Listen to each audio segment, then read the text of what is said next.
여러분 안녕하십니까. 국민 든든 채널 KBS 라이프의 실시간 재난안전 정보 안내방송 재난안전 119입니다.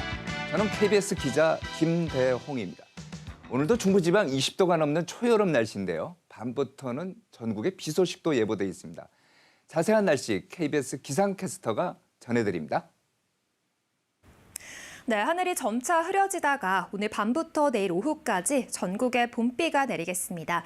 이미 제주도 곳곳으로는 비가 내리기 시작한 가운데 해상으로는 풍랑특보가 내려져 있습니다. 높은 물결이 해안도로를 넘어올 정도로 거세게 일고 있습니다. 오늘 제주 해안과 영남 해안에서는 바람이 강하게 불겠고 높은 너울이 밀려올 수 있어서 해안가 접근을 자제하시는 게 좋겠습니다.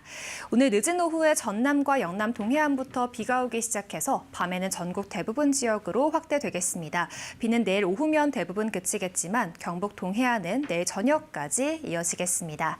예상되는 비의 양은 강원 영동에 10에서 40mm, 영남 동해안과 강원 산지에 10에서 30mm, 그 밖의 지역에 5에서 20mm 정도입니다. 오늘 한낮 기온을 살펴보면 중부지방 대부분 지역은 20도로 웃돌겠습니다. 서울은 25도, 대전은 23도가 예상되고 반면 강릉과 울산은 16도로 동풍이 불어드는 동해안 지역은 15도 안팎으로 비교적 선선하겠습니다. 지금까지 날씨 전해드렸습니다. 네, 감사합니다. 교통 상황도 살펴봅니다. 이 시각 전국의 고속도로 상황 어떤지 또 사고 난 곳은 없는지 보시겠습니다. 한국도로공사 연결합니다. 전해주시죠. 네, 현재 고속도로를 주행하신다면 곳곳에 마련된 도로 전광 표지를 잘 참고하면서 운전하는 게 좋겠는데요. 정체 상황부터 작업 구간 그리고 날씨 정보까지 다양한 내용이 실시간으로 반영됩니다. 도로 이용자에게 가장 빠르고 정확하게 실시간 정보를 제공하니까요. 도로 전광 표지 활용해서 안전하게 이동하시기 바랍니다. 계속해서 교통 상황 살펴보겠습니다. 꾸준한 정체 구간은 1번 경부고속도로 서울 쪽으로 양재부터 반포까지 살펴주고요. 오늘 평소 이 시간대와 달리 외곽 방향으로는 일부 구간에서 꽤나 긴 정체가 이어지는데요. 우선 돌발 상황부터 살펴보도록 하겠습니다. 100번 수도권 제일순환선입니다. 판교에서 구리 방향으로 강일나들목 부근 진출로 영향이 있습니다. 현재 6차로에서 사고 처리하고 있기 때문인데요. 여기서 진출하실 분들은 보다 주의가 필요하겠고요. 마찬가지로 경기 서쪽 판교 방향으로도 조남분기점 이용하실 분들은 작업 구간에 주의가 필요하겠습니다. 경기 서쪽의 교통량은 양방향으로 송내 나들목 주변에서 꾸준하게 살펴지고 있습니다. 말씀드렸던 15번 서해안고속도로의 외곽 방향 정체 살펴봅니다. 목포 쪽으로 서평택에서 서해대교까지 평소 이 시간대보다 긴 정체가 이어져서 시간 여유 넉넉히 두시고요. 153번 평택시흥고속도로도 평택 쪽으로 남한산 분기점 부근에서 5km 구간 속도가 많이 내려가고 있습니다. 곳곳 작업 구간도 많습니다. 경상권에서는 1번 경부고속도로 부산 방향 경산 부근 상위 2개 차로 막고 작업하고요. 충청권에서는 35번 통영 대전고속도로 대전 방향으로 장수 분기점 부근 하위 2개 차로가 막혀 있습니다. 강원권에서는 55번 중앙고속도로 부산 쪽으로 특히나 춘천 분기점 부근 작업 영향받아서 속도가 많이 내려가고요. 반대 부산 쪽으로는 만종졸음 쉼터에서 남원주까지 터널 내부까지 이어지는 2차로 작업이 있습니다. 터널 진출 시 더더욱 주의하시고요. 춘천 부근은 부산 쪽으로도 작업 구간 살펴집니다. 한편 아직까지 고속도로에 빗길 구간은 없지만 오후 시간대부터 차츰 전국에 비가 내린다는 소식 들으셨죠? 빗길 과속은 사고로 이어지는 지름길인데요. 이 사고 영상 속 차량처럼 끔찍한 사고의 주인공이 되지 않기 위해서는 비가 내리기 시작한다면 반드시 속도부터 줄여주시기 바랍니다. 안전띠도 잊지 마시고요. 고속도로 교통방송이었습니다. 네, 감사합니다. 실시간 재난안전 정보 안내방송 재난안전 119 안전 토크 시간입니다. KBS 재난방송 전문위원이신 이영주 경일대 소방방재학부 교수님 나오 계십니다. 어서 오십시오. 예, 안녕하십니까. 이제 본격적인 영농철이 이제 시작되지 않았습니까? 그러다 보니까 지난주 같은 경우에도 농막 화재가 굉장히 많이 발생해요. 계속 늘어나는 추세 같은데. 예, 맞습니다. 사실 뭐 지난주 한 이틀 정도 전에도요. 오산에 있는 경기도 오산에 있는 농막에서 화재가 발생을 해서 70대 노인분이 한 분 사망한 이런 사례들도 있었고요. 최근 매주마다 보면은 사실 농막에서 화재가 발생한 이런 이제 사고들이 계속 보도가 되고 있는데요. 말씀하신 대로 이제 봄이 되면서 사실 이제 이 농사 준비하시거나 또 혹은 또 이제 텃밭 가꾸기나 이렇게 이제 취미로 하시는 분들도 사실은 이런 여러 가지 활동들 때문에 농막 이용들이 점점 늘어나고 있는 상황입니다. 또 농막이라든지 비닐하우스 이런 데들도 많이 이용하다 보니까 실제로 그만큼 화재도 더 많이 발생을 하고 있는데요.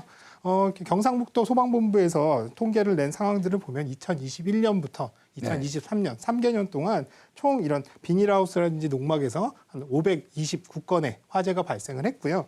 이 중에서 이제 농막은 한 212건 정도가 농막에서 화재가 발생했으니까 한 해 평균 한 70건 정도의 화재가 발생을 하고 있다. 이렇게 보시면 될 것 같습니다. 이 중에서도 이제 주요 원인으로 보면 부주의, 한마디로 이제 화기라든지 이런 것들을 제대로 잘 다루지 못하는 상황, 이런 상황에서 발생하는 화재가 가장 많이 발생을 했었고요. 그 다음으로는 전기적 요인에 의한 화재, 이런 것들이 많이 발생하는 것으로 그렇게 이제 집계가 됐습니다. 근데 문제는 이제 아까 말씀하신 대로 얼만큼 이렇게 많이 늘어나고 있느냐 이런 것들을 보면 농막 이용을 과연 얼만큼 많이 하고 있느냐 이런 것들을 좀 보면 추정할 수가 있을 것 같아요. 그렇죠. 지금 현재 주말 농장이라든지 또 취미에 의해서 농막 이런 것들을 사용하시는 것들이 지금 이제 2023년도에 감사원에서 이런 것들을 조사를 좀 다 했는데요. 전국의 농막이 약 3만 3천여 개 정도가 된다고 하고요. 이 중에 절반 이상인 17,000여 개 이 정도가 불법적으로 확장을 해서 사용한다거나 다른 용도로 사용하는 이런 상황으로 이렇게 이제 확인이 됐습니다. 이렇게 이제 농막들이 사실은 소규모 가설 건축물들이기 때문에 사실 소방법이라든지 건축법에 의한 화재 안전에 관련된 네. 시설들에서는 대부분 제외가 돼 있기 때문에 이런 것들을 이제 계속 사용하는 과정에서 당연히 화재의 위험성이라는 이런 것들은 높아질 수밖에 없고요. 또 3년마다 이런 것들은 이제 가설 건축물이기 때문에 존치 기간 연장을 해야 되는데 단순히 그냥 연장만 하시고 시설들은 노후화된 채로 계속 그냥 사용을 하시다 보니까 화재 그게 위험성도 문제군요. 예, 화재 위험성도 계속 높아지고 있다 이렇게 보실 수 있겠습니다. 자, 그렇다면 예방은 어떻게 해야 돼요? 실제로 이제 농막의 화재 예방 아까 말씀드렸듯이 부주의라든지 네. 전기적 요인에 의한 화재들이 굉장히 이제 큰 요인이기 때문에 이런 부분들을 조금 좀 각별하게 주의를 하셔야 되겠는데요. 부주의라고 한다면 화재가 이제 가장 많이 발생을 하는 사용자이기 때문에 사용자들이 스스로 좀 화재 안전에 관련된 부분을 잘 신경을 쓰셔야 될 필요는 있겠습니다. 그래서 농막에서 뭔가 조리를 한다거나 또 불을 직접 사용하는 이런 상황에서의 화재 안전에 관련된 부분들을 조금 더 주의를 하셔야 되겠고요. 또 농사를 짓다 보면은 농막 주변에서 뭐 쓰레기를 태운다거나 하는 이런 부산물들을 이제 직접 소각하는 행위 이런 것들도 절대 하시지 않도록 화재가 발생하지 않도록 하셔야 되겠습니다. 그래서 사실 농막 같은 데는 소화기 같은 것들을 한두 대만 갖다 놓는다 하더라도 네. 대부분 처음에 화재가 발생했을 때 빨리 끄실 수가 있거든요. 근데 이제 이런 것들이 안 갖춰져 있는 상태에서 불이 났을 때 앞서 설명드린 대로 농막 자체가 불에 취약한 구조다 보니까 금세 불이 커지는 상황들이 발생하기 때문에요. 소화기 이런 것들에도 좀 갖다 놓으시라 이런 것들 좀 말씀을 드리고 싶습니다. 또 한편으로는 농막의 이제 전기 사용에 관련된 부분들도 대부분 임시로 사용하다 보니까 네. 주변에 이제 전기를 끌어다가 임시적으로 사용하는 이런 과정들이 있는데 이러다 보니까 전기 관리 자체가 잘 안 되는 경우들도 많고요. 전선이 노후화된다거나 또 이런 습기라든지 물에 노출된다거나 해서 화재의 취약성이 있는 경우들도 있습니다. 또 한편으로는 이 안에 별도의 난방 장치가 없기 때문에 이를테면 전열기기 사용 같은 것들도 상당히 많이 있고 하다 보니 전기적인 위험 이런 부분들이 큰데요. 그래서 이제 농막 평상시 항상 관리하시기 어렵다면 지금 같은 시기에 가장 많이 이제 농사 지으시면서 사용을 하시게 되잖아요. 그러니까 이렇게 사용이 빈번해지는 이 시기에 시작할 때 전체적으로 전기 콘센트라든지 전선 이상 없는지 또 차단기는 제대로 작동하는지 이런 것들 한번 쭉 점검을 하셔서 사용을 하시는 것들이 좋겠다 생각이 됩니다. 저도 보면 이제 농막 같은데 농기구 같은 것도 이제 갖다 놓기도 하지만은 네. 종종 보면은 새참을 해 먹는다든지 예. 또 끝나고 나서 뭐 삼겹살 구워 먹기도 하고 네. 뭐 이러다 보니까 이제 불이 나고 그런 문제가 되는 것 같아요. 예, 맞습니다. 그래서 이렇게 뭐 불을 쓰신 다음에라도 또 잘 정리를 하시고 잔불이 남아있지 않게끔 정리를 하시는 것들이 중요한데 그냥 알아서 잘 꺼지겠거니 하시고 그냥 두시고 그렇죠. 또 이동을 하시거나 자리를 비우시게 되면 이런 것들이 또 화재로 또 이어질 수가 있거든요. 그래서 불을 사용하시더라도 기본적인 어떤 화기 관리라든지 불씨 관리 같은 것도 제대로 잘 끄시는 것들 확인하는 것들 이런 것들만 잘 하셔도 충분히 화재에 대한 부분들 좀 줄일 수 좀 있다. 전에 말씀하신 생각이 것처럼 듭니다. 농막에다가 소화기 하나만 갖다 놔도 예. 초기에 화재를 진압할 수 있는데 예, 맞습니다. 그렇지 않습니까? 예, 맞습니다. 자, 그러면 농막 화재 말고 이제 본격적인 영농 처리됐는데 다른 안전사고 같은 건 어떤 게 있습니까?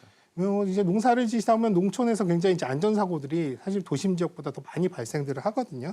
대부분 많은 것들이 사실 이제 이 경운기라든지 또 농약 살포기라든지 이런 것들이 농기구 같은 것들이 이제 사고, 그리고 여기에 교통사고도 포함됩니다만 뭐 게임이라든지 여러 가지 또 옷이 말려 들어가서 또 사고를 당하거나 부상을 당하시는 경우 이런 것들도 굉장히 많이 있습니다. 또 최근에는 대부분 이제 이 농촌에서도 이런 수확물들을 재처리하는 가공이라든지 포장하는 과정이라든지 이런 것들이 이제 자동화한 경우들이 많다 컨베이어 보니까. 벨트 뭐 이렇게 예, 하지 맞습니다. 않습니까? 그래서 이런 공정들이 기기들을 사용해야 되다 보니까 일반적인 공장에서의 안전조치 같이 이런 부분들이 또 필요한 것들도 있거든요. 네. 근데 대부분 이제 농사를 지으시는 분들이 직접 이런 것들을 하시다 보니까 혹은 또 지역 주민들이 그냥 알아서 이런 것들을 하시다 보니까 안전에 대해서 이런 안전 수칙을 좀 엄격하게 지키시거나 또 잘 관리하시는데 좀 한계가 있다 보니까 이런 안전 사고들이 좀 굉장히 많이 발생을 하고 있습니다. 최근에 5년 동안 경남도에서는 약 한 800여 건의 이런 농기계 사고 이런 것들이 발생을 했다고 이렇게 확인이 되는데요. 대부분 이제 배임이라든지 끼임이라든지 또 혹은 절단, 이렇게 신차가 맞습니다. 절단되는 이런 사고들이 굉장히 많이 발생을 했다. 이렇고요. 또 하나는 구급 출동들도 굉장히 많이 있는데 사실 구급차 출동 자체가 농촌 지역 같은 경우는 도심 지역처럼 뭐 수분 내에 도착하는 이런 구조들이 아니라 멀리 떨어져 있죠, 10분, 보통은. 20분, 뭐 길게는 3, 40분씩 걸리다 보니까 부상을 당하거나 크게 이제 이 위험한 상황이 된다 하더라도 빠른 조치들이 어렵기 때문에 오히려 더 큰 피해로 이어지는 그런 과정들이 이어지고 있다. 이렇게 보시면 되겠습니다. 자, 그러면 교수님이 보시기에 농기계가 특히 위험한 이유라고 해야 될까요? 왜 위험해요? 사실은 농기계 자체는 아까 말씀드렸듯이 대부분 농기계 중에 대부분들은 이렇게 이제 자동차와 같이 교통사고 형태로 발생하거든요. 이러다 보니까 사실 이제 농촌에 기본적으로 농기구 자체에 대한 부분들도 대형화된 어떤 기계로서 사람한테 위해를 가한다는 점이 위험한 부분들이라고 할 수가 있겠고요. 또 한편으로 이렇게 사고를 당하시는 분들이 대부분 이제 농촌에 남아 계시는 고령자분들이시기 때문에 그렇죠. 똑같은 사고를 당한다 하더라도 부상이라든지 또 생명 유지에 훨씬 더 취약하신 이런 분들입니다. 그래서 고령자들이 많다라는 것 자체가 상당히 좀 위험한 상황들이다. 그리고 또 앞서 설명드린 대로 이렇게 긴급한 조치들, 또 이제 구급차라든지 접근도 어렵고 처음에 현장 상황에서의 이런 긴급한 조치들이나 안전 조치들이 바로 이루어지지 못하기 때문에 오히려 사망 비율도 높아지는 게 아닌가 이렇게 싶고요. 그렇기 때문에 사실 또 이렇게 이런 위험성이 충분히 있으면 이런 것들을 조심해야 되겠구나라는 생각들을 좀 많이 가지셔야 되는데 대부분 이제 나이 많으신 분들께서는 이런 부분들을 좀 적극적으로 안전에 대한 부분을 챙기시거나 이런 데는 조금 더 소홀하신 부분도 있고 그렇기 때문에 사실 이러한 여러 가지 것들이 복합적으로 본다 그러면 상당히 좀 다른 지역에서 이런 네. 사고가 발생했을 때보다 더 취약성은 높다 이렇게 보겠습니다. 저도 이제 농촌 지역을 가보면요. 일단 일할 수 있는 사람이 많지가 않아요. 그러다 보면 고령화돼 있고 이럴 수밖에 없는데 그렇기 때문에 농기계에 의존을 더 할 수밖에 없거든요. 네, 맞습니다. 그러면은 예방이라고 해야 될까요? 이거 뭐 어떻게 좀 적극적으로 이거 좀 고쳐야 되는 방법도 있을 것 같은데. 예, 맞습니다. 앞서 설명해 주신 것처럼 이렇게 노령화된 분들께서 이런 농기구들을 이용하시다 보니까 네. 사실 제일 중요한 건 이 농기구가 어떤 위험이 있는지 또 어떻게 작동을 해야지 되는지 이런 것들을 좀 잘 숙지하실 필요가 있거든요. 네. 근데 이런 분들이 정확하게 잘 사용 방법이라든지 위험성을 잘 모르고 사용하시다가 안전사고를 당하게 되는 경우들이 많기 때문에 제일 중요한 거는 이 작업하는 기계들에 대한 특성을 잘 이해하시고 또 꼭 필요한 안전 수칙 같은 것들을 잘 지키시는 것들 이런 것들이 좀 필요한데요. 근데 이런 것들은 고령자분들께서 알아서 젊은 분들이야 요즘은 뭐 컴퓨터를 인터넷을 찾아서라도 적극적으로 이런 부분들을 아실 수 있겠지만 고령자분들은 이런 것들이 굉장히 어렵잖아요. 그래서 이런 농기구를 판매하시는 곳이든지 아니면 또 지역의 지자체에서 이런 농기구들이 사용하는 방법이라든지 위험성 또 혹은 또 관리에 관련된 필요성 이런 네. 것들도 좀 적극적으로 알리고 홍보해야 될 필요성도 있다 이렇게 생각이 되고요. 또 하나는 이제 작업을 하실 때 기본적으로 안전하기 위한 복장 또 장갑이라든지 그게 보호장구. 중요한 것 같아요. 예. 왜냐하면 농사일을 하다 보면은 헐렁한 옷 예, 맞습니다. 편하게 편한 이제 옷이죠. 하지 않습니까? 예. 그러다 보면 이런 데다가 농기계 끼워가고 그냥 빨려 들어갈 때가 있더라고요. 네, 맞습니다. 그래서 꼭 뭐 불편은 또 작업을 여러 가지를 하시다 보니까 작업장이 불편하시고 또 이런 보호 장구를 하시는 것들이 익숙치 않으시니까 그렇죠. 그냥 평상시 하시던 대로 하시는데 그런 것들이 어떻게 보면 다 위험 요인이 될 수가 있거든요. 그래서 손이라든지 또 복장 같은 것들, 장갑 같은 것들 이렇게 보호 장구 이런 것들을 꼭 착용을 하셔야 되는 것들도 잊지 마셔야 되겠고요. 또 이렇게 농번기 같은 데는 굉장히 이제 바쁘게 하루에 일을 해야 되는 것들이 많다 보니까 급하게 일을 하시는 경우들이 있거든요. 그렇죠. 이런 경우에 또 이제 급하게 일을 하게 되면 또 사고가 발생할 수 있는 가능성도 있기 때문에 하루 혹은 또 그 주에 일할 수 있는 작업량들을 잘 조정하셔서 그날 할 수 있는 일들을 충분한 시간을 가지고 하실 수 있게끔 하는 것들, 이런 것들도 분명히 중요합니다. 또 한편으로는 이게 어떻게 보면은 고령자들이 또 체력적으로 한계가 돼서 다른 질환으로서 또 이렇게 위험이 발생할 수도 있기 때문에 그런 건강 관리적인 측면 이런 네. 부분들을 좀 잘 해주셔야 되겠고요.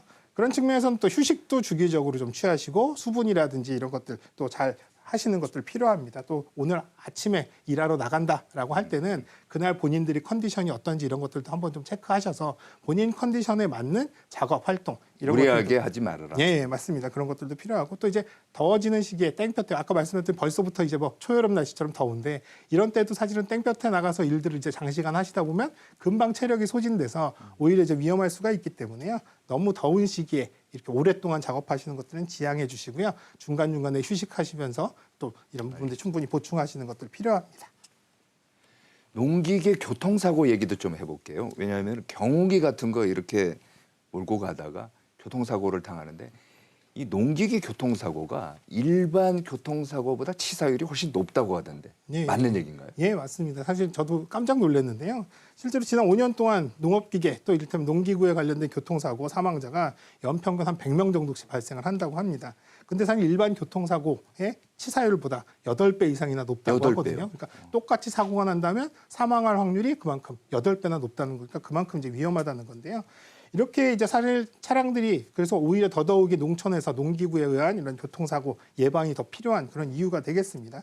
대부분 이제 고령자들이기도 하고 또 대부분 혼자 외진 길에서 사고를 당하시다 보니까 네. 누군가가 도와주거나 혹은 또 이 상황들을 구조를 요청하거나 이럴 수 없는 이런 상황이기 때문에 이렇게 단독으로 운전을 하시다가 교통사고가 발생했을 때 사망 비율이 가장 높은 것으로 이렇게 이제 확인이 되고 있고요. 또 예를 들면 이제 경운기라든지 뭐 예초기, 이렇게 트랙터 이렇게 이제 대형화된 이제 네. 농사 기구들 이런 것들이 상당히 사고들이 많이 발생을 하고 있습니다. 또 한편으로는 이렇게 도로들이 사실 도로 여건들이 농촌 같은 데는 논두렁길 같이 이렇게 넓지 않은 상황에서 대형화된 이런 농기구들을 이동을 하다 보면 옆에 이제 도랑으로 전복되거나. 넘어지거나 전복되거나 이런 상황들이 많이 발생하기 때문에 전복 사고도 많이 이루어지고요. 또 전복이 된다고 한다면 자동차처럼 이렇게 보호가 잘 되는 운전자가 잘 보호가 되는 구조가 아니기 때문에 바로 이런 부상이나 사망으로 이어질 수 있기 때문에 이런 사고들 조금 더 좀 조심을 하셔야 되겠고요. 또 운전자분들께서도 조금 조심하셔야 될 것들이 매일 지나다니는 길이고 익숙한 동네다 보니까 이런 부분들의 위험성에 대한 부분을 조심 운전하시는 것들도 조금 느슨해지실 수도 있고 네. 또 야간에도 사실은 시야가 잘 확보가 안 되더라도 익숙하니까 이런 것들이 충분히 가실 수 있다고 생각해서 운전을 하시는 경우도 상당히 많이 있습니다. 또 이렇게 농촌 지역 같은 경우는 낮에 이제 새참으로 또 술을 드시거나 음주를 하시는 경우도 간간히 있기 때문에 이러한 부분들도 안전운전 측면에서는 좀 지양하시고 조심하셔야 되겠습니다. 그러면 예방 어떻게 해야 돼요? 뭐 기본적으로 안전운전 하셔야 되는 게 가장 기본적인 사항인데요. 이를테면 뭐 급경사라든지 급커브 또 좁은 구간 이럴 때는 서행하셔야 되는 건 당연히 네. 기본이고 또 시야가 잘 확보가 되지 않는 이런 도로라고 한다면 조금 내리셔서 길의 상황들도 좀 확인하시면서 안전하게 지나갈 수 있는 길인지 확인하시고 이동을 하시는 것들 이런 것들은 당연히 필요하겠죠. 또 한편으로는 이렇게 조심 운전하시기 전에 제일 중요한 건 우리가 자동차도 사실 자동차 자체의 점검이 유지 관리가 잘 돼야 되는 것처럼 농기구 같은 경우들도 고장이 나서 이렇게 사고로 이어질 수 있는 이런 위험이 분명히 있기 때문에 충분히 평상시에 점검이라든지 이런 것들 좀 잘 해주시기를 당부를 드리고요. 앞서 말씀드린 뭐 졸음운전, 피곤하셔서 졸음운전을 하시게 되는 경우 또 음주 후에 뭐 가까운 거리니까 내 밭에서 집까지 금방이니까 그냥 조금 술 먹어도 가겠지 이렇게 난이하게 생각하시지 마시고요. 음주운전 이런 것들 절대로 하시지 말아야 되겠습니다. 또 야간에는 이런 농촌 지역은 가로등 같은 것들이 거의 없기 때문에 너무나 캄캄하거든요. 깜깜해요. 안 보여요. 그래서 사실 네. 본인도 사실은 전복되거나 이런 위험도 있지만 보행자들을 보지 못해서 보행자들과 이제 교통사고가 나는 경우들도 있기 때문에 일몰 후에 야간에 운전 이런 것들은 가급적 하지 않도록 주의하셔야 되겠습니다. 화제를 좀 바꿔서요. 이번에는 그 사찰 화제. 이제 좀 있으면 이제 부처님 오신 날도 되고 해서 사찰 많이 다니지 않습니까? 네. 등산객들도 많으니까 또 사찰 많이 다니고 하는데 사찰에 보니까 화제가 많이 나는데 이거 왜 그런 것 같아요? 예, 사실 뭐 사찰이라고 하면 전통 사찰들 이런 것들에서 이제 화재가 많이 발생을 하는데요. 전통 사찰의 경우에는 뭐 길게는 뭐 몇백 년 이상 된 이런 사찰들도 있고요. 대부분 이제 산 속에 있다 보니까 사실 시설 자체가 뭐 여러 가지 우리가 알고 있는 소방 시설들의 적용 자체는 사실 안 돼 있는 것들이 대부분이다. 한옥 형태로 되어 있기 때문에 그런 부분들도 있고요. 또 한편으로는 이렇게 이제 지금과 같은 시기, 지금부터 딱 이제 부처님 오신 날 요 사이 지금 4월 말부터 5월 달 요 사이가 연등 행사라든지 이런 행사들이 굉장히 많이 있거든요. 그렇죠. 특히 또 이제 연등 행사 같은 경우는 직접 초를 켜서 연등을 밝히는 것들, 또 요즘은 많이 이제 전기를 사용해서 전구로 이렇게 밝히긴 하지만 그런다 하더라도 전기적인 위험, 또 초를 사용했을 때 이렇게 직접 화기를 사용하니까 이런 화재 위험 이런 것들이 충분히 있습니다. 또 사찰에 방문하시는 분들이 굉장히 많이 있는데 이제 사찰에서 식사를 제공하거나 이러면서 주방에서의 화재들이 또 화재로 이어지는 경우 이런 경우들도 많이 발생을 하기 때문에 실제 사찰에서의 화재가 다른 공간에서의 화재도와 마찬가지로 많이 발생한다 이렇게 이해를 하시면 되겠고요. 사실 뭐 최근에 발생한 5년간 사찰에서 발생한 화재 한 194건 정도 이렇게 된다고 합니다. 매년 한 40건씩 이렇게 발생을 하는데요. 대부분 주요 원인들로 보면 여기도 마찬가지입니다. 대부분 사람들이 주의하지 않아서 가연물 관리를 잘못한다거나 화기 관리를 잘 못한다거나 혹은 또 쓰레기 소각 같은 것들에서 이렇게 발생하는 네. 것들이 이제 대부분이기 때문에 이런 부분들은 우리가 조금만 주의하면 좀 충분히 예방할 수가 있거든요. 그래서 이런 부분들은 좀 잘 챙겨서 예방을 하실 필요가 있겠고요. 또 사찰 같은 경우 대부분 산 속에 있다 보니까 우리가 지난 시간에도 얘기했던 것 같은데 산 속에서 불이 발생하면 사실 이런 것들이 또 지금 같은 시기엔 산불로 이어질 수 있는 위험성들이 그렇죠. 항상 있기 때문에 더더욱이 좀 더 집중해서 화재 예방에 좀 신경을 써야 되는 시기가 아닌가 싶습니다. 5월 하면 또 이제 어린이날도 있지 않습니까? 어린이 안전사고 이거 어때요? 늘어나는 추세입니까? 어떻습니까? 뭐 어린이 안전사고는 사실은 이제 계속 늘어나는 추세였다가 사실은 코로나가 발생했던 2019년 그리고 2020년, 21년까지는 야외 활동들도 많지 않고 하다 보니까 상당히 많은 부분 감소를 했는데요. 코로나가 풀린 2022년부터 2023년도에는 지속적으로 증가를 하고 있어서 예전에 코로나 이전 시기 정도까지 많이 발생을 하고 있는 상황이다. 이렇게 보시면 되겠습니다. 사실 시기적으로 본다 그러면 사실 지금 봄철 우리가 이 전주에는 이제 산행 사고에 관련된 것들 말씀드리면서 어른뿐만 아니라 사실 이렇게 이제 봄날 따뜻해지면 어린이들도 바깥에 나가서 뛰어놀기도 그렇죠. 하고 또 가족끼리 야외 활동들이 많아지기 때문에 바깥에서 많은 활동들이 이루어지는 이런 시기에 안전사고가 증가하는 건 자연스러운 일이라고 생각이 됩니다. 다만 이제 뭐 추락이라든지 뭐 낙상 사고 또 미끄러짐 또 이를테면 넘어져서 생체기가 난다든지 뭐 여러 가지 부딪힘 끼임 사고 뭐 이런 것들이 일상적으로 많이 발생을 하기 때문에 항상 조심하셔야 되겠고요. 네. 또 한편으로는 또 주의할 것들이 안전사고가 아닌가 이렇게 생각하실 수 있지만 화상이라든지 이런 것들 상당히 많이 발생을 하고 있고요. 또 이를테면 먹지 말아야 될 것들을 마신다거나 어린이들이 이제 어른들 눈을 피해서 뭐 화장품을 마신다거나 뭐 이런 것들 이런 것들도 사실은 이제 유해 물질을 음용해서 생기는 문제들 또 뭔가를 잘못 삼켜가지고 이런 문제가 생기는 경우들도 있기 때문에 다양한 안전에 대해서 대비하실 필요는 있겠다 생각이 됩니다. 특히 또 이제 신학기가 시작되는 시기에는요, 이 어린이 운수 사고라고 해서 교통사고를 포함해서 보행 중의 사고 또 차량의 승하차라는 여러 가지 이 교통에 관련된 사고들이 굉장히 집중되거든요. 그래서 이러한 시기에 학기가 시작되는데 등하굣길의 어떤 사고에 관련된 부분들 이런 부분들도 조금 더 관심 있게 지켜봐야 되겠습니다. 주로 어린이 안전사고는 어디서 발생해요? 사실 우리가 아까 방금 전에 말씀드린 것처럼 통학 중에 많이 교통사고들이 발생하기 때문에 바깥에서 혹은 또 도로에서 많이 발생을 할 거다 이렇게 생각들을 하시지만 가장 많이 발생하는 거는 한마디로 우리 집 아닙니다. 지금 CG 예. 그래픽에 나오네요. 예, 맞습니다. 지금은 한국소비자보건에서 2022년도까지 저런 이 안전사고에 관련된 부분들을 조사해서 발표한 내용인데요. 내용들을 보시면 사실 우리가 생활하고 있는 집 안에서의 이 사고가 가장 많이 발생을 하고 있습니다. 그래서 야외 활동 중에 여러 가지 안전에 관련된 부분들을 우리가 주의하고 또 이런 것들을 조심하는 것도 중요하지만 집안 내에서 발생할 수 있는 여러 가지 안전사고에 충분히 대비를 하시는 것들도 중요합니다. 그렇기 때문에 가정 내에 이렇게 안전 생활 지도 이런 것들을 부모님들이 좀 적극적으로 해주실 필요도 있고요. 또 부모님들이 안 계신 경우에 이제 어린이들끼리 본인들끼리 뭔가 위험한 상황들을 만드는 경우들도 있거든요. 네. 예를 들면 최근 들어서는 집에서 어린이들끼리 유행하는 그 탕후루를 직접 해먹겠다고 집에서 막 이런 것들을 하다가 화상을 입기도 하고 네. 이런 것들도 있거든요. 그렇기 때문에 집 안에서 부모님이 계실 때도 그렇지만 부모님이 안 계실 때 안전에 관련된 부분들을 어떻게 지켜야 되는지에 대한 부분들을 충분히 좀 교육도 하고 이렇게 훈련도 시켜야 될 필요성이 있겠다. 또 그리고 바닥에 미끄러짐이라든지 뭐 침실의 가구에 부딪히는 것들, 문에 끼이는 것들 뭐 이런 것들은 지극히 많이 발생하는 것들 조심하셔야 되겠고요. 또 하나 좀 당부드리고 싶은 거는 의외로 장난감을 가지고 놀다가 다치는 안전사고도 상당히 높거든요. 전체 안전사고 비율이 약 6% 정도 됩니다. 그렇기 때문에 장난감을 사용할 때도 안전하게 사용하는 것도, 특히 이제 최근에 많이 장난감들이 이렇게 총같이 이렇게 비비탄이라든지 이렇게 가짜 총으로 이렇게 쏘는 것들, 또 그리고 뭔가 장난감을 작동을 그렇죠. 했을 때 거기에 끼거나 하는 것들, 이런 것들도 좀 완구에 대한 부분들을 안전하게 사용하는 방법들도 충분히 좀 알려주실 필요가 있겠다 생각이 듭니다. 체험 활동을 하다가도 안전사고가 많이 나온다고 하던데요. 네, 맞습니다. 이제 뭐 다양한 체험 활동, 또 이제 이 여름 방학 되기 전까지 봄철에 가장 많은 학교든 단체에서도 여러 가지 체험 활동들이 이루어지는데요. 이렇게 체험 활동 중에도 손상 사고가 상당히 이제 많이 발생을 하고 2022년도 그 전년도 대비해서 거의 한 20% 이상 이렇게 증가가 되는 그런 상황들로 지금 이제 확인이 됩니다. 대부분 체험학습이 여러 가지 활동들이 있습니다만, 뭔가 이제 조리를 하거나 요리를 하는 이런 체험 중에 화상을 입는다거나, 야외 활동에 이제 동물이라든지 해충한테 물리는 경우, 이런 것들도 상당히 이제 많이 발생을 하기 때문에 이런 체험 활동의 유형별로 필요한 안전조치, 이런 것들의 교육은 좀 필요하겠다 생각이 됩니다. 또 야외 활동 전반으로는 바깥에 나가면 어린이들이 이제 흥분하고 또 너무 즐겁다 보니까 걸어야 되는 곳도 뛰어야 되고, 또 뛰어다니다 보면 어딘가에 넘어지거나 다치거나 이런 상황들이 발생하기 때문에 보행 중, 이동 중에 안전에 관련된 부분들도 잘 지도를 해주셔야 되겠고요. 또 더워지면 물놀이도 자연스럽게 많고 물가에 가는 체험 활동들도 많아지게 되는데, 특히 이제 일반 산이라든지 평지보다는 물에서 지켜야 될 안전 수칙들이 훨씬 더 많거든요. 그래서 안전 수칙에 관련된 것들, 물놀이 안전에 대한 부분들도 조금 더 적극적으로 관리가 돼야 될 필요가 있겠습니다. 어린이 안전사고 예방 수칙에 대해서는 뭐 이 정도로 하고요. 네. 화제를 조금 더 바꿔서 지진 얘기 좀 해볼게요. 네. 오늘 새벽이었죠. 타이완에서 보니까 6.0. 이거 또 지진 나고.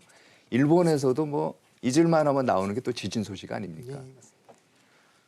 지진, 우리나라도 이제 안전지대는 아니라고 하는데 네. 행동 요령이라고 할까요? 네. 어떻게 대비를 해야 됩니까? 예, 뭐 사실 우리나라 자체에서 직접 발생하는 큰 지진은 최근에는 없었습니다만, 대만이라든지 일본, 우리나라 인근 지역에서 큰 지진이 나면서 사실 지난주에 발생했었던 이 대마도 인근에서의 지진은 경남 지역에 계신 분들도 그 진동을 느낄 만큼 굉장히 강력했다고 이렇게 맞습니다. 알려지는데요.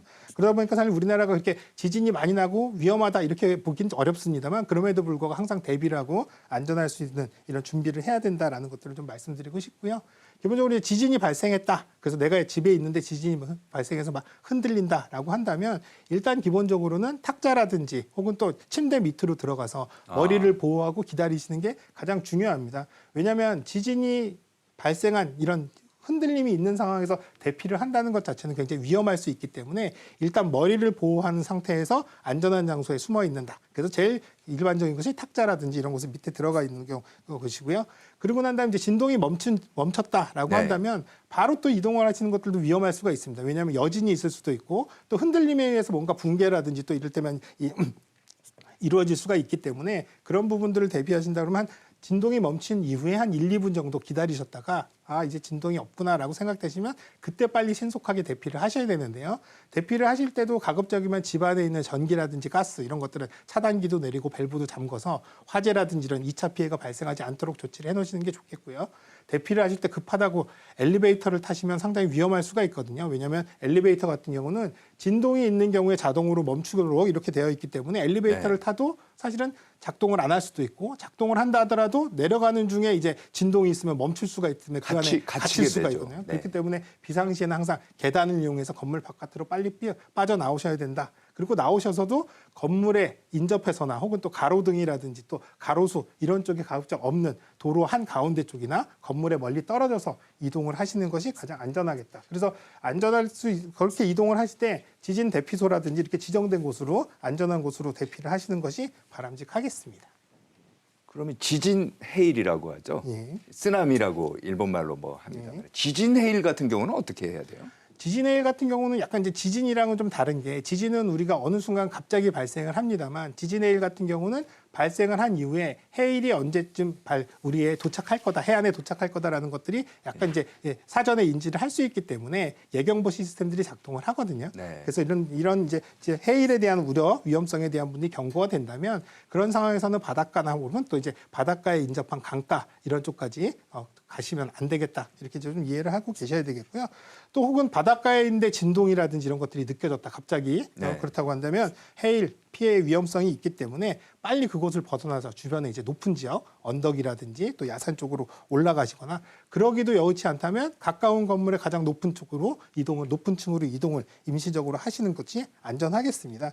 그래서 사실 항상 바닷가 쪽이라든지 또 바다에 인접한 이런 이제 강가 쪽에 가셨을 때는 이런 해일 경보라든지 이런 것들이 항상 주의를 하셔야 되겠고 경보가 울린다면 이런 것들을 바로 또 행동에 옮기셔야 될 필요도 있습니다. 또 한편으로는 바닷가에 가시면 대부분 요즘은 지진해일 대피에 대한 대피 요령이라든지 주변에 있는 대피 안내소 같은 것들을 설명해 놓은 표지판들이 있거든요. 표지판들이 있더라고요. 그러니까 항상 가시게 되면 그런 표지판들을 한번 왜냐하면 바닷가들이 항상 본인들한테 익숙한 장소가 아니기 때문에 그 지역에 어디에 안전한 장소가 있는지를 잘 모르고 가는 경우들이 대부분이기 때문에 조금 시간이 걸리시더라도 가시자마자 이런 안내 표지 꼭 한 번씩 읽어보시는 습관 꼭 들이시길 좋겠습니다. 알겠습니다. 네, 오늘은 여기까지 듣도록 하겠습니다. 지금까지 KBS 재난방송 전문위원이신 이영주 경일대 소방방재학부 교수와 함께했습니다. 오늘 나와주셔서 감사합니다. 감사합니다. 네, 다음은 국립해양조사원이 전해드리는 해양 예보로 바다 상황 자세히 알아보겠습니다. 전해주시죠. 국립해양조사원에서 전해드리는 CCTV입니다. 계속해서 특보 이어지겠습니다. 현재 남해안과 제주도, 동해 남부에 풍랑특보 발효 중인데요. 동해안 보시면 특보 내려지지 않은 지역에도 오늘 오후부터 특보 예상됩니다. 안전사고 없도록 최신 정보 참고하시기 바랍니다. 바다의 표정이 흐립니다. 밤부터는 전국 대부분 지역에 비가 예상되는데요. 역시나 특보 내려진 동해안과 제주도 지역에서 높은 파도와 거친 바람이 나타나겠습니다. CCTV로 자세히 보겠습니다. 먼저 대산입니다. 물결이나 바람은 해상활동에 무리 없이 잔잔하겠습니다. 다만 화면 보시면 해무가 짙게 끼어 있습니다. 이 안개는 당분간 지속될 것으로 보여 시야 확보에 주의가 필요하겠습니다. 부산 조이관측소입니다. 화면상으로 체감하기 힘들지만 현재 부산에서 전해역을 통틀어 가장 거친 해왕 나타나고 있습니다. 파고 2.2m를 보이고 있고 바람 초속 12m 안팎으로 불어옵니다. 특보 소식에 귀 기울이셔야겠습니다. 다음은 모슬포 조이관측소입니다. 제주도에도 풍랑특보 발효 중인데요. 거친 바람으로 인해 화면이 흔들리고 있습니다. 물결도 높겠으니 안전사고 없도록 주의하시기 바랍니다. 조석정보입니다. 대조기를 앞두고 있습니다. 대조기 때에는 평소보다 조차가 커지는데요. 군산은 오후 3시 10분경 600cm, 인천은 오후 4시 50분경 788cm로 고조 나타나겠습니다. 조류정보입니다. 영흥도 서측 보시면 오후 시간대 2번의 최강요속이 발생하겠습니다. 오후 1시 50분에 1.6노트 세기로 물이 빠르게 흐르겠고요. 오후 8시 14분에 2노트 세기를 보이겠습니다. 방향은 북북동쪽과 남남서쪽으로 반대가 되겠습니다. 서해안 평택 당진항 부근에서 2024년 평택지사 제1부두 박지 유지준설 수로 측량이 실시됩니다. 기간은 4월 22일부터 26일까지 5일간 진행합니다. 항해 및 조업 선박은 수로 측량선에 주의하여 안전 운항하시기 바랍니다. 지금까지 CCTV였습니다. 네, 감사합니다. 이번에는 전국 15,000곳을 연결한 저희 재난감시 CCTV 영상으로 이 시각 주요 장소 몇 곳 살펴보겠습니다. 먼저 제주도 서귀포 법한항입니다. 서귀포 바다의 아름다운 분위기 느낄 수 있는 곳이죠. 제주 올레 제7코스 가운데 하나인데요. 멀리 범섬이 지금 보입니다. 하늘에 구름 많이 끼어 있고요. 물결도 조금 일고 있습니다. 제주도 남동쪽 안쪽 먼 바다에는 풍랑특보가 내려져 있고요. 항해하는 선박들은 주의하시기 바랍니다. 다음 보시겠습니다. 강릉 상황은 좀 좋지 않은 것 같아요. 충남 논산으로 가보겠습니다. 금강이 내려다 보이는 황산대교인데요. 다리 위로 차량들이 지나다니고요. 바람이 좀 부는 것 같습니다. 날씨 맑습니다. 하늘에 구름이 있고요. 봄 기온 느끼게 합니다. 일부 내륙 지방에는 가시거리 200m 미만의 짙은 안개가 끼는 곳도 있다고 하니 운전하실 때 주의하시기 바랍니다. 다음 보시겠습니다. 전북 임실 일중리입니다. 섬진강 보이고요. 강 양쪽으로 나무와 풀들이 많이 이제 자란 것 같습니다. 한가로운 봄 날씨입니다. 광진교 상황도 지금 좋지 않네요. 다음은 전북 전주 시청 앞인데 하늘 구름이 좀 많이 끼어 있는 것 같고요. 전반적으로 맑은 날씨입니다. 거리 평온합니다. 오후 들어 전국적으로 비가 예보되어 있고요. 일부 지역에는 돌풍, 천둥, 번개도 치겠다고 합니다. 안전에 유의해 주시기 바랍니다. 자, 마지막으로 보겠습니다. 독도. 날씨 잔뜩 흐린 것 같습니다. CCTV 카메라가 뿌옇고요. 하늘에 구름 많이 끼어 있고 동해안과 서해안 일부 지역에는 너울에 의한 높은 물결이 갯바위, 방파제 넘는 곳 있겠다고 하니까 낚시하시는 분이나 방파제 근처 가실 때 조심하시기 바랍니다. 네, 지금까지 재난안전 CCTV로 본 전국의 주요 날씨였습니다. 이번에는 소방청 연결합니다. 송준영 소방사님, 지금까지 들어온 화재, 구조, 구급 소식 전해주십시오. 네, 어제 오전 6시가 조금 안 된 시각 서울 서초구 내곡동을 달리던 승용차가 가드레일을 들이받고 20m 아래로 추락했습니다. 그 충격으로 승용차 엔진룸에서 불이 났는데요. 현장에 도착한 소방대원에 의해 30분 만에 불은 모두 꺼졌습니다. 다행히 운전자는 추락한 뒤 자력으로 대피에 성공했습니다. 어제 오전 9시쯤 울산광역시 울주군의 한 섬유 제조 공장입니다. 공장 안에 있던 집진기에서 원인 미상의 화재가 발생했는데요. 소방대원이 현장에 도착하기 전까지 관계자들이 소화기로 자체 진화를 시도해 불은 더 이상 확대되지 않고 20여 분 만에 모두 꺼졌습니다. 이렇게 초기 진화는 불이 확대되는 것을 막는 데 아주 유용한 방법인데요. 평소에 소화기 사용법을 숙지해 항상 안전에 대비하시길 바랍니다. 어제 오전 9시 반쯤에는 전남 완도군 금이릅의 한 주택에서 불이 났는데요.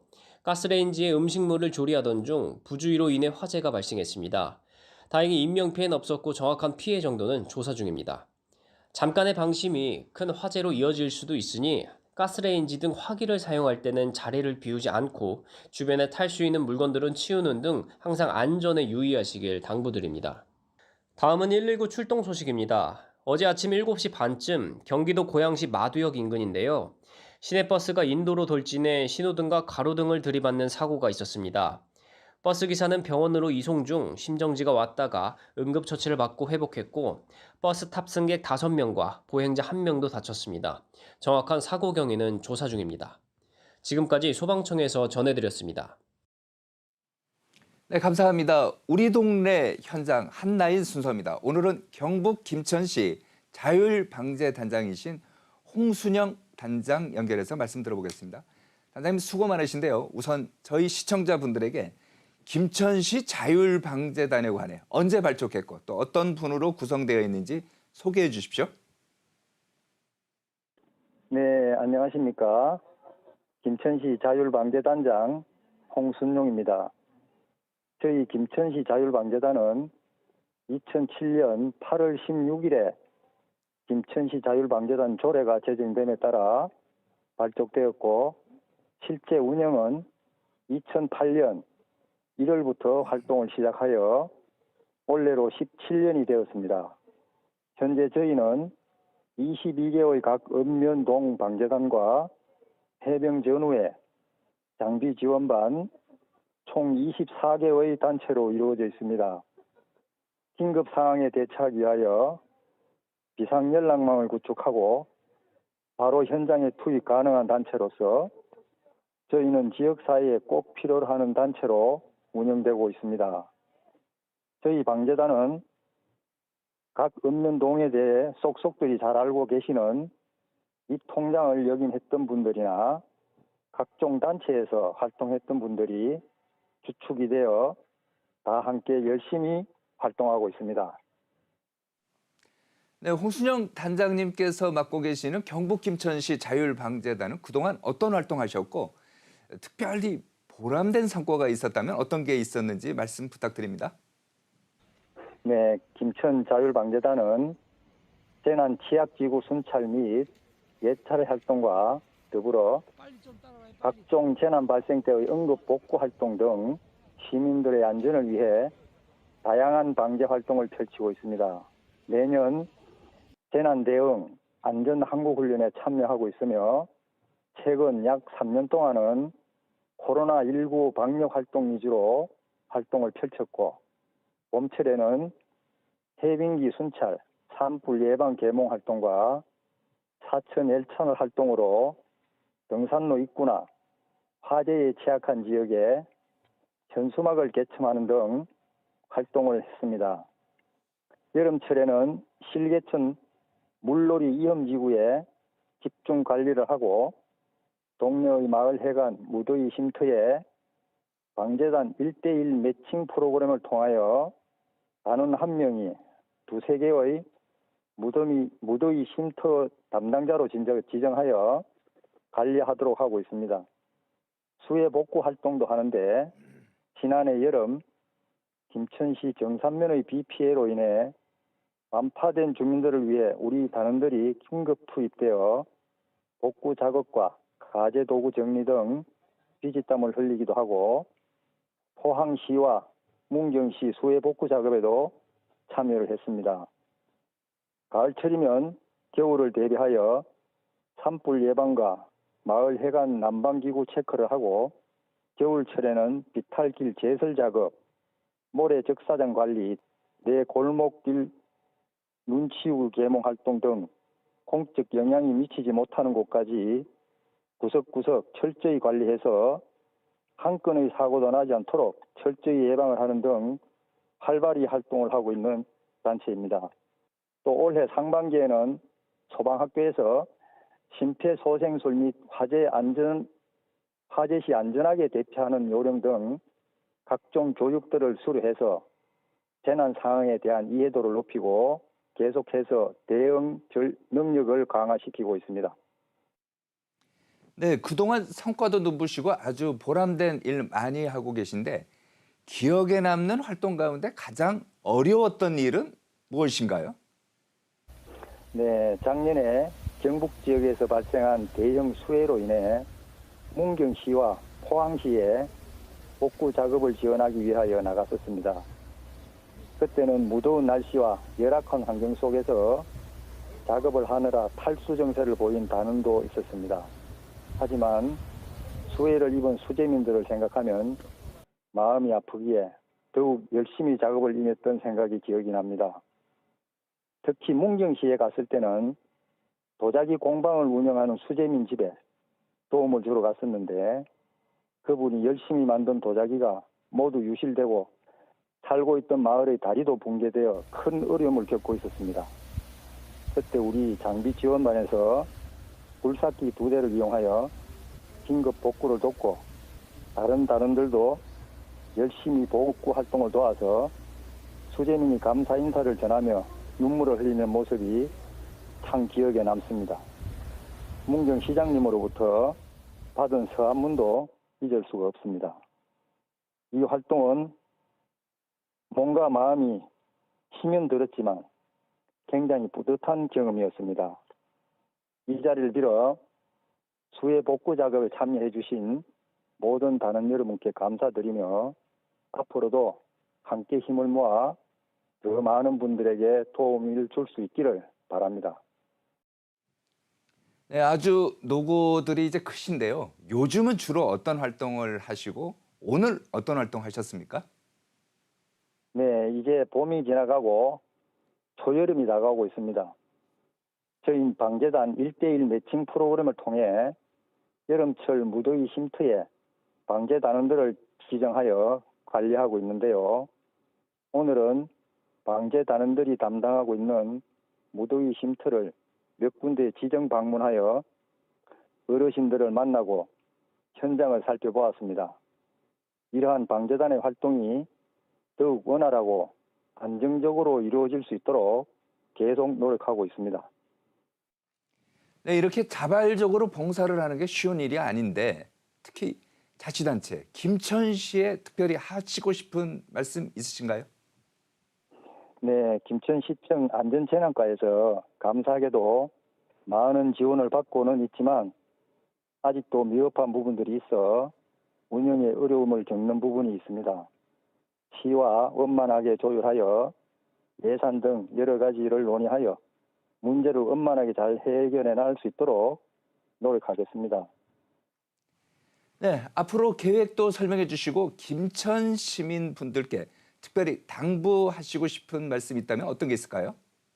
네, 자연재난의 대형화와 예측 불가성이 커지면서 각종 재난에 신속히 대응하기 위한 민간 역할이 더욱 커지고 있습니다. 지역 내 지원과 수리에 밝고 적극적인 의지를 가지고 계신 우리 방재 단원님들이 일정 역할을 톡톡히 해주고 계십니다. 앞으로도 읍면동 단장님들을 주축으로 활동 기반을 구축하고 역량을 다해서 우리의 손길이 필요한 곳을 찾아 앞장서서 봉사하는 선진 방재단이 될 수 있도록 최선을 다하겠습니다. 김천 시민분들께 당부드리고 싶은 말은 사소한 것도 무관심하면 재앙으로 번집니다. 항상 주변 환경을 깨끗하게 유지하고 안전한 상태로 관리해야 합니다. 또 자신의 가정이나 지역을 위해 재난 상황에 대비하여 응급처치, 구조 및 대피 방법 등을 학습하고 자발적인 봉사활동 지역 방재단에서 함께 참여하고 협력하면 지역 안전을 유지할 수 있을 거라 생각합니다. 그리고 지역사회 발전을 위해서 공공질서와 에티켓도 잘 지키는 선진 김천 시민을 기대해 봅니다. 그리고 살기 좋은 우리 김천시에 많이 관심 가져주시고 방문해 주셨으면 좋겠습니다. 감사합니다. 네, 감사합니다. 지금까지 경북 김천시 자율방재단 홍순영 단장이었습니다. 다음은 주요 안전 안내 문자 보시겠습니다. 경상북도 경주시가 오늘 오전 11시 15분에 보낸 문자입니다. 경북 동해안 높은 파도가 예상되므로 방파제나 갯바위, 해안가 등의 접근을 자제해 주시고 안전사고에 주의 바란다고 문자 보냈습니다. 또 하나 보시겠습니다. 부산경찰청이 오늘 오전 11시 12분에 부산 연제구에 발송한 문자입니다. 연제구 주민인 박옥훈 씨를 찾습니다. 69살 여성분이시고요. 키가 160cm, 몸무게 40kg, 분홍색 상의에 검정 바지, 분홍 운동화, 검정 뿔테 안경을 썼다고 합니다.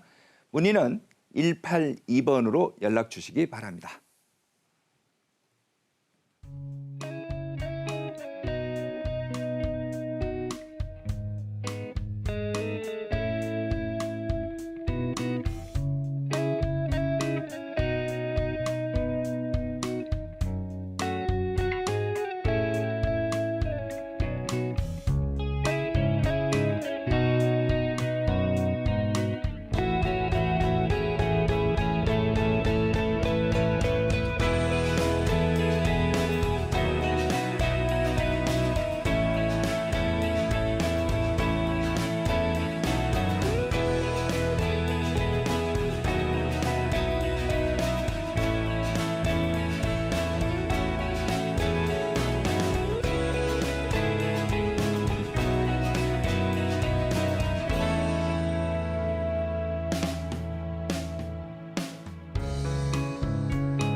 예, 한국도로공사 연결해서 이 시각 교통 상황 다시 알아보겠습니다. 전해주십시오. 네, 지금 고속도로엔 교통량은 적고 작업 구간은 많습니다. 주행 중 작업으로 인해 갑자기 차로를 바꾸다 작업 차량과 추돌 사고가 나는 경우가 빈번한데요. 작업장 사고뿐만 아니라 각종 돌발 상황으로 인한 불상사를 미연에 방지하고자 고속도로에는 운전자를 위한 도로 전광 표지가 곳곳에 마련돼 있습니다. 실시간으로 사고와 작업, 또 날씨 정보 등 주행에 필요한 다양한 정보를 빠르고 정확하게 제공하니까요. 참고하시기 바랍니다. 계속해서 고속도로 상황 살펴봅니다. 앞서 말씀드렸듯 교통량은 점차 줄고 있습니다. 꾸준히 막히는 구간 안에서만 속도를 짧게 내려가고 있는데요. 1번 경부고속도로 서울 쪽으로 양재부터 반포, 15번 서해안고속도로 서울 쪽으로는 일찍에서 금천까지 힘겹습니다.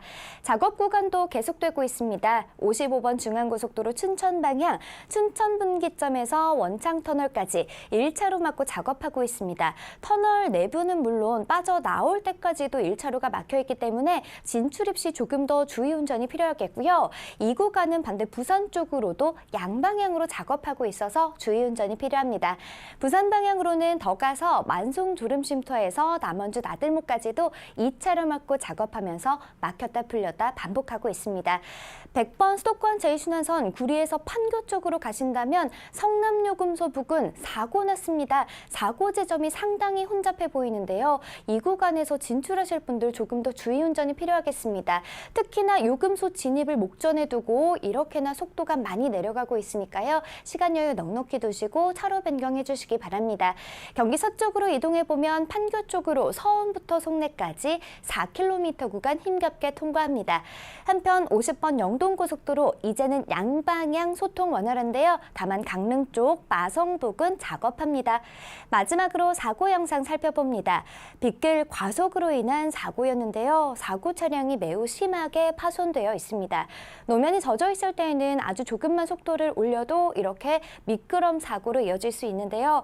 오늘도 오후 시간대부터 남부권을 시작으로 전국에 비 예보가 들어있는 만큼 이 시각 이후로 주행하실 때 비가 온다면 반드시 20에서 50%까지 감속해 주시고요. 안전거리도 2배 이상 넉넉히 두시기 바랍니다. 전좌석 안전띠 잊지 마시고요. 지금까지 고속도로 교통방송이었습니다. 오늘 전국에 가끔 구름 많다가 차츰 흐려지겠고 오늘 밤부터 내일 오후까지 전국에 봄비 소식이 있습니다. 오늘 늦은 오후에 전남과 영남 해안부터 비가 내리기 시작해서 밤이면 전국 대부분 지역으로 확대되겠습니다. 비는 내일 오후면 대부분 그치겠지만 경북 동해안 지역은 내일 저녁까지 이어지겠습니다. 예상되는 비의 양은 강원 영동에 10에서 40mm, 영남 동해안과 제주 산지에 10에서 30mm, 그 밖의 지역에 5에서 20mm 정도입니다. 오늘 제주 해안과 영남 해안에서는 바람이 강하게 불겠습니다. 순간 풍속 초속 15m가 넘는 돌풍이 부는 곳이 있겠습니다. 오늘 한낮에는 중부지방을 중심으로 20도로 웃도는 곳이 많겠습니다. 서울은 25도, 대전은 23도가 예상되고 반면 강릉과 울산은 16도로 동풍이 불어드는 동해안 지역은 15도 안팎이 예상됩니다. 현재 동해상과 남해상, 제주 해상으로는 풍랑특보가 내려진 가운데 바다의 물결은 동해상에서 최고 4m로 높게 일겠습니다. 또 동해안과 영남 해안, 제주 해안으로는 높은 너울이 밀려올 수 있습니다. 내일은 전국에 비가 내리며 서울의 낮 기온이 17도까지 내려가겠고 비가 그친 뒤 다시 기온이 오르겠습니다. 지금까지 날씨 전해드렸습니다. 네, 감사합니다. 재난안전 119 오늘 순서는 여기까지입니다. 저희는 내일 다시 뵙겠습니다. 감사합니다.